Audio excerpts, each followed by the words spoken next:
Selamat pagi anak-anak yang dikasihi oleh Tuhan. Apa kabar kalian hari ini? Ibu berharap kalian semua dalam keadaan sehat dan penuh sukacita. Hari ini kita akan belajar pendidikan agama Katolik dan budi pekerti.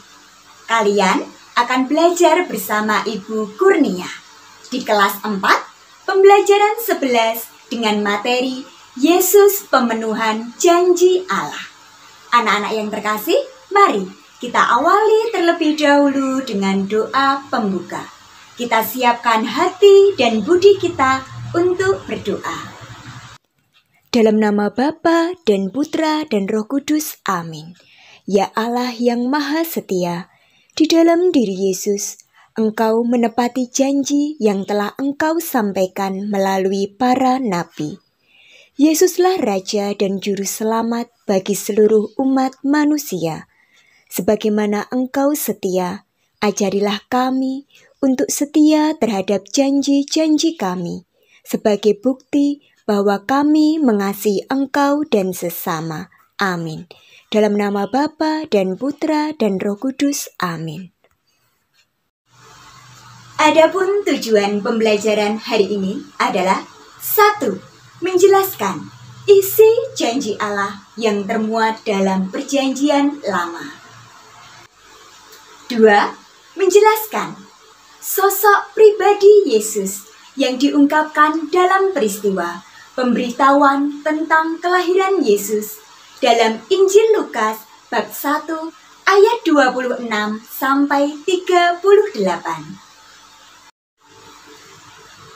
Anak-anak yang terkasih, mari kita menggali pesan kitab suci Perjanjian Lama mengenai janji Allah kepada bangsa Israel. Di dalam kitab Perjanjian Lama, para nabi telah menubuatkan apa yang menjadi kehendak Allah, bahwa Allah akan tetap menyertai bangsa Israel sebagai umat kesayangannya. Allah tetap menunjukkan kesetiaan serta menepati janjinya, sedangkan umat Israel sering melanggar janjinya. Hal itu nampak ketika bangsa Israel dibebaskan oleh Allah dari perbudakan Mesir hingga menempati tanah terjanji. Allah selalu menjamin bangsa Israel sebagai umat pilihannya. Namun, ketika mereka menderita akibat tidak setia dan menepati janjinya, mereka baru mengingat Allah dan janjinya akan kedatangan Mesias. Anak-anak, sekarang Ibu Kurnia akan mengajak kalian untuk mencari tahu hubungan isi janji Allah dalam kitab suci Perjanjian Lama dengan kitab suci Perjanjian Baru melalui kisah pemberitahuan tentang kelahiran Yesus.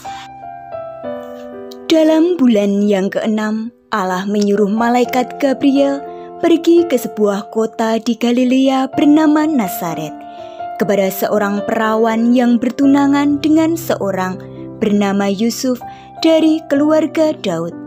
Nama perawan itu Maria. Ketika malaikat itu masuk ke rumah Maria, ia berkata, "Salam hai engkau yang dikaruniai, Tuhan menyertai engkau." Maria terkejut mendengar perkataan itu, lalu bertanya di dalam hatinya, "Apakah arti salam itu?" Kata malaikat itu kepadanya, "Jangan takut hai Maria, sebab engkau beroleh kasih karunia di hadapan Allah. Sesungguhnya engkau akan mengandung dan akan melahirkan seorang anak laki-laki, dan hendaknya engkau menamai dia Yesus. Ia akan menjadi besar dan akan disebut Anak Allah yang Maha Tinggi. Ia akan menjadi raja atas kaum keturunan Yakub sampai selama-lamanya, dan kerajaannya tidak akan berkesudahan." Kata Maria kepada malaikat itu, "Bagaimana hal itu mungkin terjadi? Karena aku belum bersuami." Jawab malaikat itu kepadanya, "Roh Kudus akan turun atasmu dan kuasa Allah yang Maha Tinggi akan menaungi engkau. Sebab itu anak yang akan kau lahirkan itu akan disebut kudus, Anak Allah." Kata Maria, Sesungguhnya aku ini adalah hamba Tuhan, terjadilah padaku menurut perkataanmu itu. Anak-anak yang terkasih, berdasarkan kitab suci yang telah kita baca, kita dapat mengetahui bahwa kedatangan Mesias telah lama dinantikan oleh umat Israel. Janji Allah untuk mengutus Mesias, yakni Putra Allah sendiri, terpenuhi dalam diri Yesus Kristus. Yesus yang kita imani adalah Sang Mesias, Putra Allah, Sang Juru Selamat, Sang Penebus dosa manusia. Dalam kitab suci Perjanjian Baru, ditunjukkan bahwa Yesus adalah Putra Allah yang kelahirannya dikabarkan sebagai kabar gembira yang diwartakan oleh malaikat Gabriel kepada perawan Maria. Anak-anak yang terkasih, jika Allah selalu setia dan menepati janjinya, kita pun harusnya setia terhadap janji yang kita ucapkan. Misalnya, janji peserta didik, janji baptis, janji kepada orang tua maupun teman, atau janji-janji lain yang membuat kita semakin berkembang. Anak-anak yang terkasih, untuk tugas hari ini, silahkan tulis di buku agamamu dengan huruf yang indah doa malaikat Tuhan.